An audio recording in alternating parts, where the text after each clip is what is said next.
Оваа година, заедно со Максим, ќе имаме можност да представиме Македонија во рамките на проектот Фудбал за пријателство и моја задача како млад новинар е да известувам за начините како да се промовираат пријателството, еднаквоста, почита за другите култури и мирот.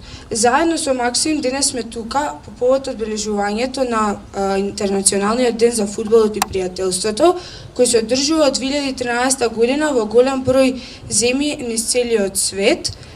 На овој ден, односно на 25 април, сите деца разговараа за тоа како да го поттикнат пријателството преку спортот и спортските активности.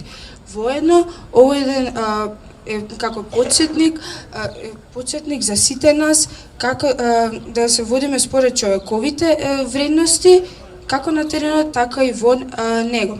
Сега би го дал микрофонот на Максим, кој е млад фудбалер, да ви објасни нешто повеќе за главниот символ на овој ден и на проектот Фудбал за пријателство во кој ние учествуваме.